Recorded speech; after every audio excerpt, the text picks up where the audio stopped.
Good evening, good morning, wherever you are. My name is Thomas Steininger. I welcome you to Radio Evolve, our weekly webcast for consciousness and culture. I'm happy to have with me again Abhishek Thakore. Abhishek, Abhi, great to have you here. Thank you so much for having me, Thomas. Abhi, we talked the last time we had you on Radio Evolve that you are co-founder of the Blue Ribbon Movement in Mumbai, in India, and you are in Mumbai right now. You're also founder of the South Indian Youth Conference. And the reason why we wanted to talk with you again is just the very difficult situation that India is right now in with the COVID crisis. And we heard that you are involved in several levels in responding to this COVID crisis. And we thought this COVID crisis is a global issue. And we should also talk about this as a global issue. And I would like to ask you first, how is it? How is the COVID situation right now from your perspective? We hear a lot of news here in Europe and in the West in general. What do you what's your perspective on what's happening in India? Right now, we are on the other side of the second wave. A few weeks ago, it was really bad when the wave had peaked. And particularly in Mumbai, we've been able to tide that wave over. But it's also starting to reach rural India, which the first wave hadn't really reached. So to that extent, that is alarming. And it is a difficult time for two reasons. One is processing all the grief of what is happening, because in every circle, in every connection, somebody or the other has COVID, and there is fear, there is grief. The second, it's difficult because of the frustration of not being able to find out what is really happening, and really the frustration at the government's response also. So both these emotions are arising at the moment, I would say. So it is a tough situation. It is not an easy situation. Yeah. I have personally never felt helpless in my life at this level, I guess. I'm a privileged Indian, so I'm very used to being in charge. I don't think I have felt so helpless in my adult life about what is happening. You're also directly involved in relief efforts. What are you doing there? So, Thomas, last few weeks ago, things went really bad in terms of not being able to have enough oxygen cylinders, not being able to have hospital beds, and not being able to have direct access to medication. And the beautiful thing about it was that citizen to citizen connections and networks suddenly came alive. My business school network, my former employment network, everywhere messages were just going all over to say this is needed, and somebody's arranging something, verifying phone numbers. A whole range of things started happening. So relief efforts were mainly to deal with that emergency that had happened, where people were looking for beds, they were looking for medicines, and we were trying to connect people to each other, trying to, if somebody in a certain city would need something, we would call up friends who were in the social space in that city, and they would help us figure out, because the information ecology itself was not very clean. You would have numbers, but they would not work. And so it was entirely people to people networks. Over a couple of weeks, a few people started doing it, and it got easier because a handful of people started doing all the connecting. So you're basically trying to connect people so that the help effort can get organized in a way that the state itself is not able to organize it right now. Yes, so that help can reach places where it's needed in urban India. Now the relief effort has gone to rural India, where we are trying to arrange resources. We are trying to get funding to reach rural areas in places where the government is yet to reach. Is India in a global lockdown right now, or how is the situation? Yeah, there is a lockdown, but it's a diverse country, so different states are implementing different ways of it. But broadly, if you say, is the country in broadly a lockdown? Yes, it's a broad national lockdown. I mean, for a country like India, where people are also so much living on the street and outside and close to each other, that must be an unbelievable situation, isn't it? Yes, the second order effects of this are a crisis of migrants moving from cities back to their own villages because there is no work available. Uh-huh. And the economic impact of this, we are yet to kind of experience. It will happen in the uh, coming many years, I guess. It hits the poor the most. It hits the poor quite badly, the lockdown. And it's a devil and deep sea. The government has to really choose between protecting lives on this end by lockdown, but on the other end also having to protect livelihoods. So our Right. essential services are continuing, banking is continuing, food is continuing. So the government is trying to strike that balance. Right. Right. Because I mean, lockdown is difficult enough in a situation like in Europe, and also here is the same, that it's for the privileged is easier than for the non-privileged. But for the non-privileged in India, people who really have quite often no place to go to, what do you do with the lockdown? How do you kind of look for your livelihood when you basically have your business on the street? And these are all situations I just can't imagine how people can respond to this. And it takes a lot of creativity and working together to find some kind of solution to this. Yes, there are equally stories of hope, Thomas. So thousands of meals are getting served every day, both from NGOs as well as religious Uh-huh. organizations. And there's equally a wave of resilience in India, which is trying to respond to it with its resources, with its spiritual resources and material resources. I was also very inspired to hear that you started to respond in just helping out in the relief for this crisis. But we know each other because you are also a social organizer, and you are also very much trying to bring people together. And there's a whole second level of effort that you seem to evolve, that because relief is something that, of course, is desperately needed, but there is something that people like you particularly also can bring, which is helping people to respond also emotionally, socially to the situation. You want to tell us a little bit what you're doing there? Yes, I first started with just making a list of support circles, and I sent that list out into the public domain. Uh-huh. I had made only 5 entries in it because there were 5 circles.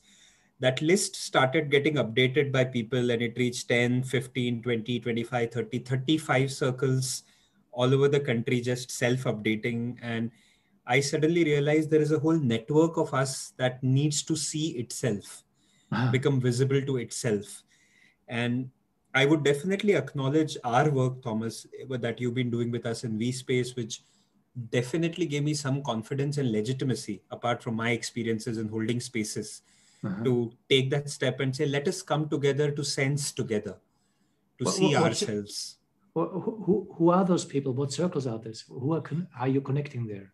There is a diverse range of circles, Thomas. So there are circles which are prayer meetings, there are heart sharing circles, there are doodling circles, there are meditation and chanting circles, all to process the grief of COVID Mm-hmm. and all to process the impact of COVID. They're all diverse, and it's really beautiful to see the range of diversity that is there in these circles. So, what are you doing with all those people, or what are all those people doing together? What is behind this organizing? Those circles are active, but it seems that you're adding something to what they're doing already. What is this? Adding a second layer, right? A layer where circle holders come together. So, like a circle of circles, Uh-huh.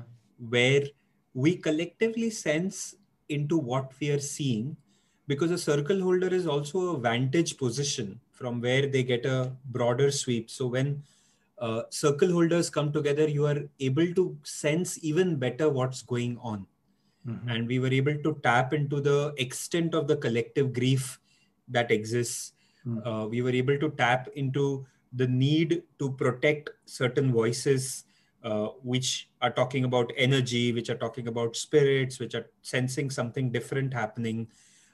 We felt the need to hold spaces for ourselves, not only for others, as we go about this work. So a lot of different themes started coming up. But it's mainly responding to the grief. Yeah, it's mainly trying to support each other. And from that, several threads have come out. So from that, threads around building more support circles has come out. The thread around narratives, the thread around well-being, a thread around the deeper wisdom of COVID. Like, what is the deeper wisdom being revealed to us through COVID? Okay. So a whole range of things are starting to birth from it very organically and in an emergent way. And you are coming together on a weekly basis or on a fortnightly basis right now, and we just started out this happening, the circle. So it's really, we were first only in one-on-one networks, but now we are in a many-to-many network. We're meeting fortnightly. We just finished one, and now next fortnight we'll be meeting. And these are we big see it as an meetings? ongoing process. Yeah. These are big meetings or many small meetings or? Just a 20 people meeting, one meeting where each person is representing a different circle that they are doing in a different geography on a slightly different theme, but a circle that is addressing a COVID challenge, a COVID related distress. So all these circles were not there. They have all come up in response to COVID. Yeah. So in a way, all these circles are just a few months old. Oh, I see. So these are circles that directly responded to COVID itself. To the grief that people were experiencing at the loss of loved ones, the loss of control they were feeling, the frustration. So listening spaces, basically we spaces that allow processing. I'm not exactly we spaces in the sense we say, but collective spaces that allow processing of grief. Yeah. And I guess also because of the lockdown, this is also all done online in in online meetings. Yes. How are people responding to that? Is this basically just creating a circle of support for? I mean, the tragic must be tremendous in many ways, and I'm sure there's a lot needed just on the material level. But it seems where you are helping is a different level right now. It's that the people also, find spiritual strength and also just being held by each other, I guess, in this kind of situation. Yes, it is a very, very difficult event also, Thomas, because people don't have touch, they don't have hugs, they don't have a visceral people-to-people connection. Right. And it is almost like before you grieve one thing, a second thing happens. And before you grieve them, a third thing happens. Plus your own mental health is a mess. So it's a very compounded experience, a very intense compounded experience that people are going through right now. And we really wonder, will this ever be healed? I literally feel like a collective trauma event in some ways is what we're holding through. And if you just open yourself a little to the field, you can feel the pain and the grief that is there. I mean, the whole society must be like everywhere, but in India in particular, under tremendous shock. And it's, I guess, also maybe even too early to talk about this because we are in the midst of it, and we don't really know how this will unfold. But it's also, it's encouraging to see that something, what you are doing, seems to emerge, because as I understand you were offering it, but it was also spreading very fast in the circular kind of self-organizing. Yes. And also self-connecting. So in this very difficult situation, there is also a very strong response to this.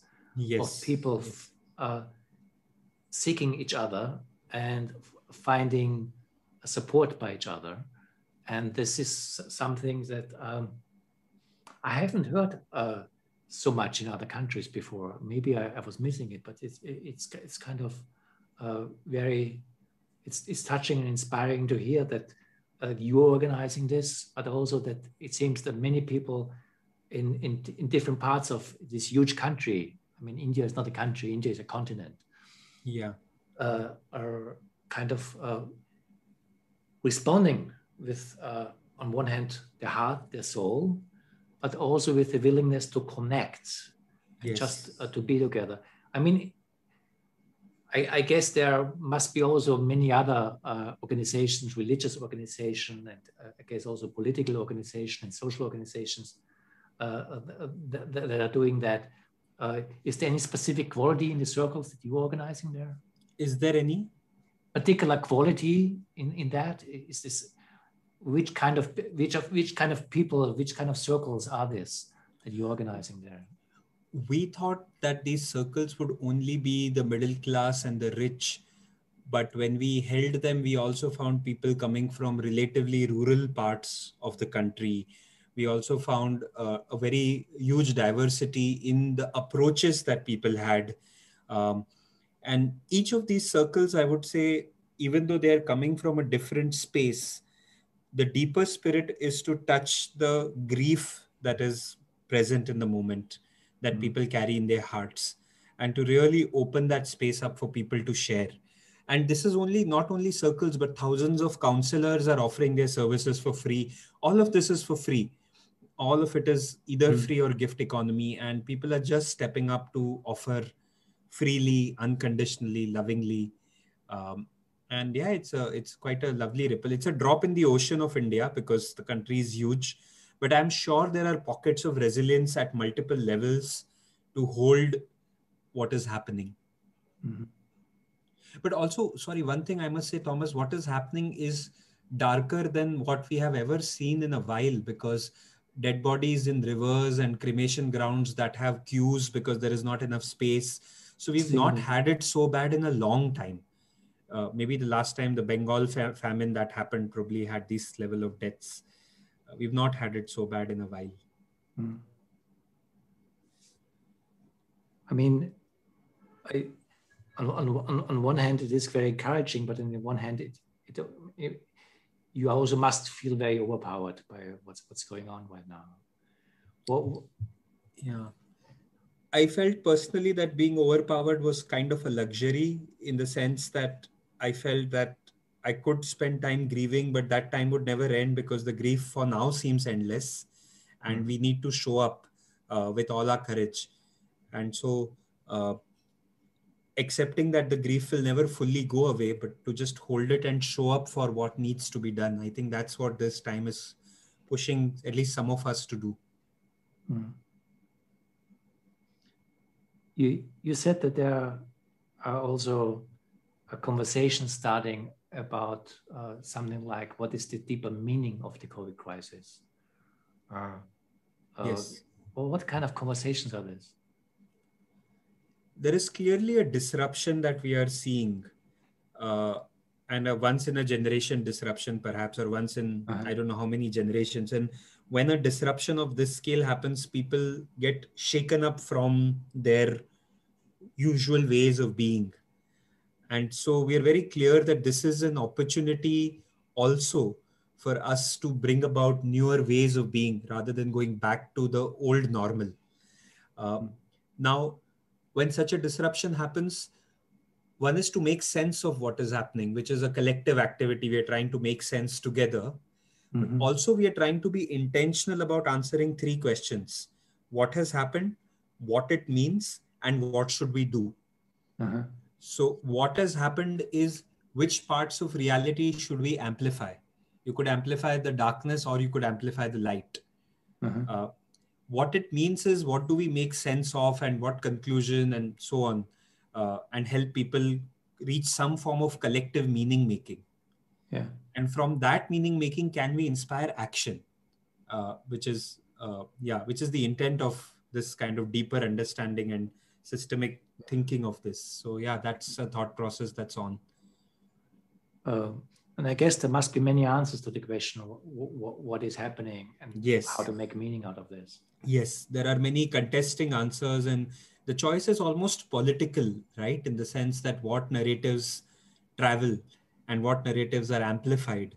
So, Yeah. in our own small pocket, we are trying to see, can we be intentional about this? And can we use this like a portal to a different level for at least those of whom we can reach out with a new narrative? Uh-huh. So, trying to be intentional about it. And are these different narratives also in the circles of are they kind of very diverse, and is there a lot of conflict in that? Very diverse narratives for sure, because it's a diverse country, and I feel like in India everybody is a philosopher. Sometimes I like to joke about it that way. But the fact that there is a wide diversity, and we are trying to listen a little more deeply than just the surface. We're really trying to listen to what is being called forth from us as a generation, and really how do we respond to this in a very intentional and conscious way. So the attempt is to listen beneath these narratives to what could be a meta narrative or a deeper kind of essence from where we can respond. So where are you getting to there? When you say you try to listen deeper and you try to find the meta narratives, what is opening up? One definite thing that is coming up is valuing our people to people connections that used to be a way of life in India and which have gotten fractured. When I was younger, people would know their neighbors and would very happily play in neighborhoods in a different spirit. And that has started eroding over the last several decades, particularly in urban India. So a chance to reclaim our humanness, a chance to come back to relying on people and making citizens stronger. That seems to be one narrative, that citizens really need to stand up because the government seem to have failed as the systems haven't worked. Only people, eventually when things went really rough, it was people supporting people. So that seems to be one kind of definite narrative that is coming up. The other is that the current ways are not working. So we need to move to newer ways. And that narrative supports all the alternatives, all the people who are trying to bring new things. So it's a meta narrative that builds a case for everything from shopping locally to farming organically to caring for the environment, because a lot of these things are interrelated.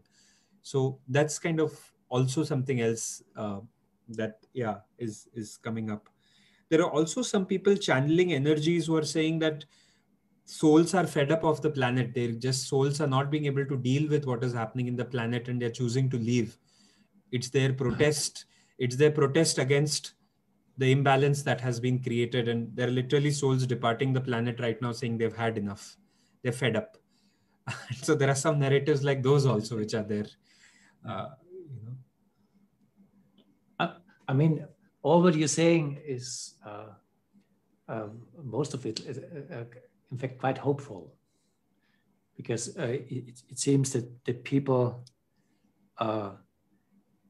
use this dramatic situation to find each other and to value each other in a new way, and also to basically question what has gone wrong in the last decades and how there could be a human and citizen response to that.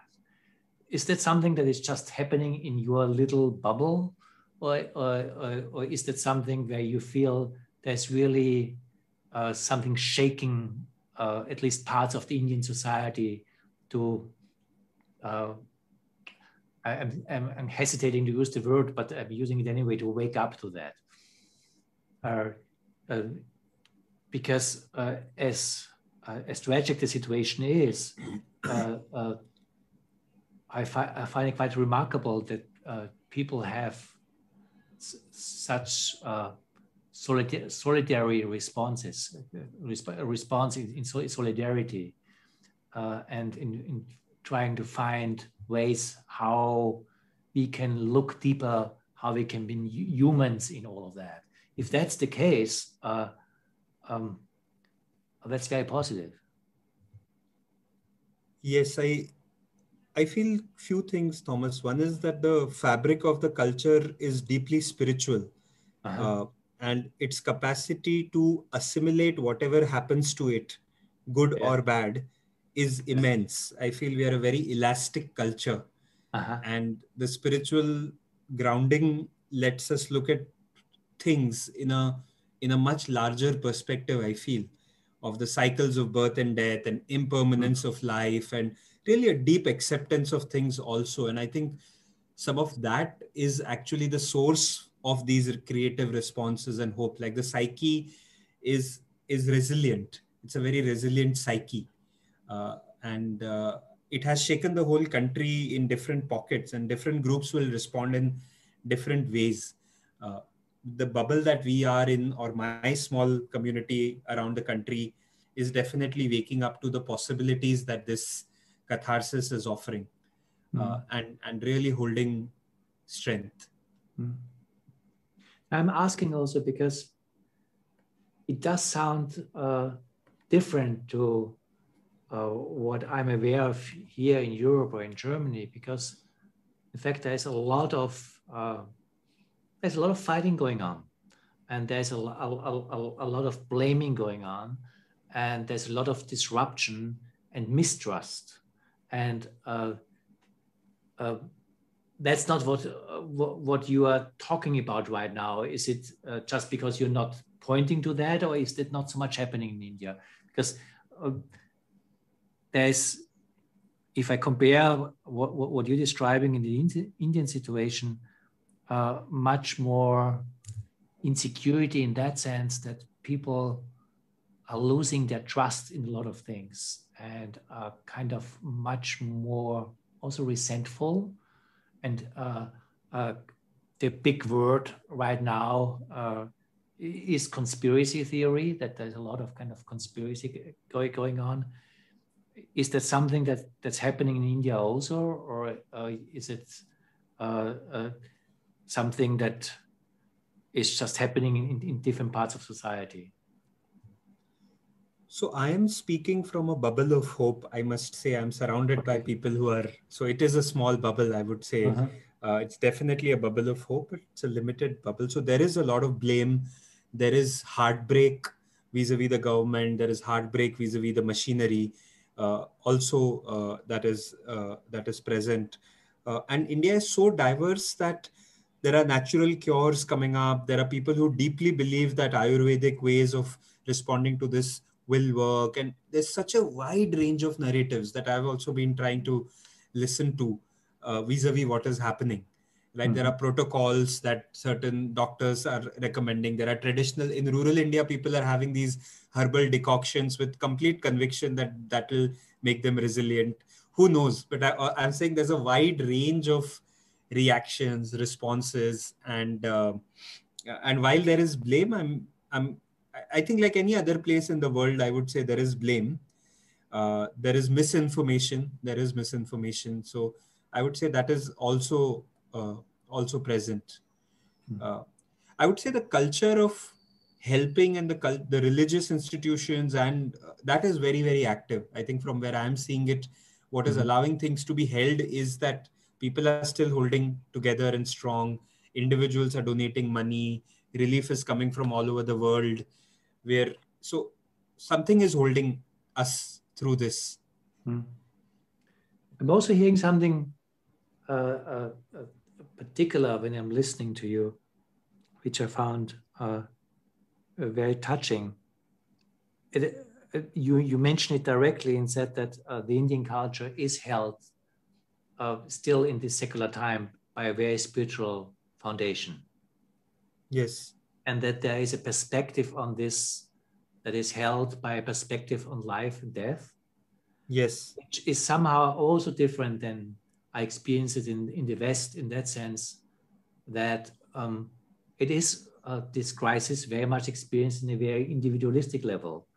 And part of the, the crisis of the crisis is also that there is a taboo of death in Western society that makes it difficult to talk about the cycle of birth and death and talk about this bigger perspective. And it seems that India because of its different tradition and its different culture, that it unfolds in a different way than I seem to experience it here in Germany and in the West in general, that somehow this spiritual foundations that India is still deeply rooted in, although at least on the surface level, India is also becoming extremely secular in many ways, allows a different response. Would you say that this is the case? Definitely in the circles I am in. Also that cities are westernized, but I feel there is a deep cultural memory of looking at human beings as a part of nature worship, of honoring the elements, uh, and of seeing things as cycles. A culture that is innately very cyclical looks at things not linearly, doesn't look at things as disconnected. And I do feel it's a hypothesis, it's a guess, but it's an educated guess, because if the culture believes in soul and afterlife and one spirit, the way it would respond to death might be a little different than looking at everything from a more individualistic or a more kind of let's extend life as much as possible kind of a lens. So I would say it's a blend. I would say that there is some shades of that individual thing, but there is also a spiritual foundation in many places. I feel that that's there. And you also mentioned that there are new narratives opening up in these conversations. Where are these narratives going? Definitely on what is a constructive response in the longer run. How do we build resilience? Who do we rely on? And what can we do? And also there is a deep despair about how did we get here? Like what just happened?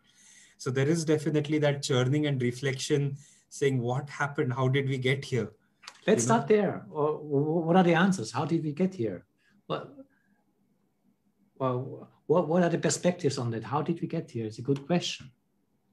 I mean, on one hand, you said there was a virus, and this virus came from Wuhan, and if it's of a natural resource or not is disputed.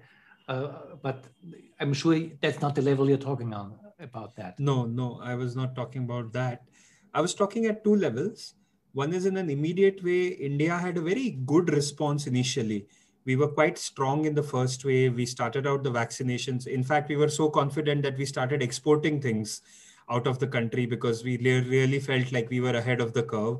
And then a second wave hit us with a mutated variant. So one is, why were we so keen to show off? Like what was there? What's behind the need, the vanity that my nation has? What is the insecurity behind that vanity? Like what are we trying to prove to the world, and why are we so desperate to prove something to the world? I think that's one question that kind of came up. Where is our innate confidence and wisdom? Where is the innate confidence that our wisdom provides us? And why were we in a hurry to show off? I think that was one local questioning that was going on, like what happened there. Yeah. And the larger questioning of saying, in what all small ways have we been dishonest or not discharged our duties towards electing the right people? Because our founding fathers left us with the right institutions and the right mechanisms. So we can't look back and complain, because we are a democracy, a very well-formed, institutionally a very robust democracy. So I feel the generations post-independence, perhaps we didn't fully discharge the responsibility of being vigilant. We went into hyperconsumption, individually just minding our own business without engaging with the civic life. And here we have a bunch of leaders which we don't feel happy about. And we just let the ball drop, I guess. Instead of building a strong citizens pillar, we just left it away. So something there too. And where to go from here? Just one thing more, Thomas, was I think the interplay of faith and science. Faith can be both a good thing and a bad thing. And in India, the faith can really go to a blind spot, like to really blindness. We had a religious Kumbh Mela happening right in the middle of the pandemic. We had election rallies happening. So this is faith which is misplaced and counter to the value of faith. So I think that is also something that was troublesome. That when did our faith get so blind? I mean, it was always blind in many places, but I think it went out of hand, and science needed to be in the driver's seat at those places, which we didn't. Uh, but just to answer where to from here, I am extremely hopeful about our resilience. I am extremely hopeful that, like any other difficult event, this will create a churning, a reflection, and from that reflection, a new way of being will definitely be born. I'm really confident that the country will get shaken up, will wake up, will reflect on its priorities, uh, and maybe choose differently. I'm a hopeful person that way, so Mm. I feel that that'll definitely happen. What makes you so confident? Because also here, the dialogue, the conversation in Europe is different. People are more scared that it will um, kind of embolden the the populists and right wing radicals, and that it will kind of create difficulties in democracy. Also, there's also in a legitimate way a whole discussion that what opens up right now, people are discussing as a dictatorship of health, that basically big tech is Yes. overtaking. And there's also, I mean, there are justified discussions in that. So there's on one hand a fear of right-wing populism, on the other hand a fear of the decline of democracy and what people call, to my understanding also partly rightfully so, a new digital feudalism. And you sound very hopeful in the midst of all of that. Why? Yes, I think one is this has been actually a disruption of a populist government. The populist government in India was continuously doing things and running a PR machinery along with it. And it was a mixed bag, definitely. But here it did not manage to keep its act together and still tried to keep spinning stories of hope when the first-hand experience of all of us was that we were in that disaster. So that has exposed, in fact, something about this right-wing populist approach. And I think that itself, for me, is making people reconsider their blind faith in certain leaders, right? Saying, should we have been so blind? So I think I think that is one thing. The other is that this is forcing people to come out, contribute, and do things, particularly the middle class, which otherwise would tend to just be occupied with themselves, thinking that this is happening to the poor. Now, suddenly, here's a crisis that has hit home. Like the middle class is suddenly facing issues and it's staring at your face and it's shaken them to contribute, to do something. Like friends who would never bother are donating, are vigorously doing things. So I feel these are interesting trends. It's really getting people to show up and do things, and so I feel hopeful about people learning to trust people more, hold the government more accountable, be a stronger citizenry. I definitely feel this as an opening for that. Do you also have the experience that this is not only changing India, that this is changing the whole world? Do you also have conversations about this? Yes, I think so many people don't see this as an Indian phenomenon at all. In fact, especially those who are spiritual and channeling energies and talking in those terms are seeing this happening to our whole family, to the global family. That this is a time of crisis and challenge for all of us together. And it seems that there are people who are channeling to say that this is a time where change has to happen in an accelerated manner, and that this is a wake-up call. It's a reminder for us to really change our ways, because gentle reminders haven't been working. Now nature is stepping up the heat for us to take notice. And this has also showed us our interconnectedness. I mean, I feel very supported and held by my global family. Friends around the world have reached out, they've been considerate, and countries have also been helping India. So it's been a very global, in some ways, I think it has revealed to us that we are interconnected. So I definitely feel that this is something that happened to all of us. India may be a specialized case. Again, if you take percentages, the numbers are actually like the global level only. Just India is such a huge country that numbers seem large. So it's happened to all of us, I think. Yeah.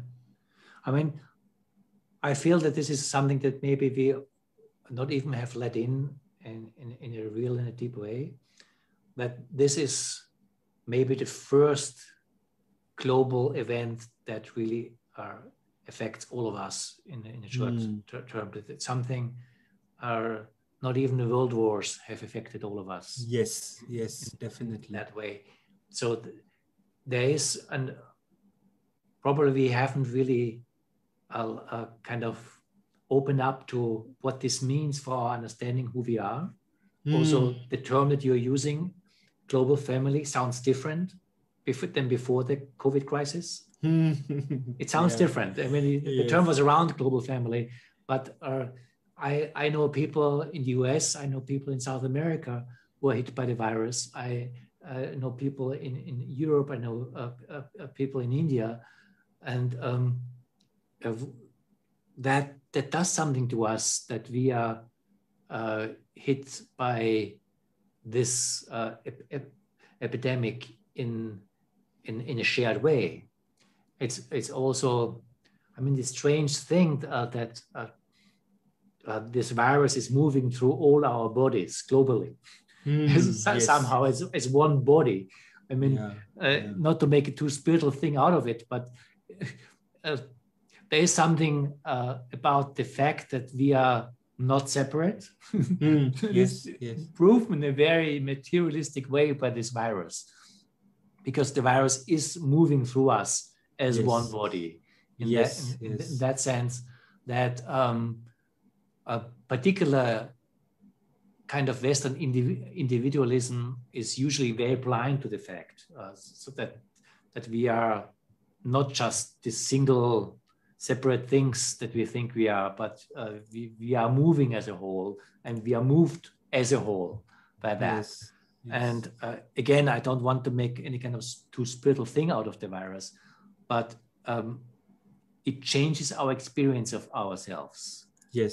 Also as a global species. And it's also, it's interesting just to hear your experience and to hear how you are responding in India. And of course, right now, people are looking to India. A couple of months before, people were looking to the US or to Brazil, and it is kind of moving around also where the focus of this epidemic is, and it won't stop here. It will also move on. But even that so where is it happening? It's calming down right now in Europe. Yeah, we don't know how long it will calm down, but there is something. You used the word fate. That there is also a global human fate that we share in this. It feels much closer than it used to, because it's something, and it's just something that it's so undeniable.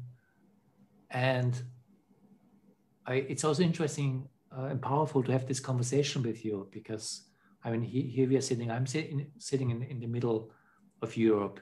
You're sitting in Mumbai in India, but we are talking about a shared story in a very concrete way. Yes, in a very real way, yeah. And and of course, we are friends. We have been friends before, but that it connects us also on a global scale, that we do this. And I feel very encouraged by your response, the direct relief response, but also the grief circles and the narratives that you're developing, that what you call this bubble of hopes. I think also in that sense that we can learn from each other in this way. Yes. So Abhi, thank you for your time. I really appreciate Thomas, that you took the time, and all the best for what you're doing. And also thank you that you're doing this. It's also very inspiring just to hear it. Thank you, Thomas, and thank you so much for your ongoing support in so many ways for all of this. So thank you. Thank you, Abhi.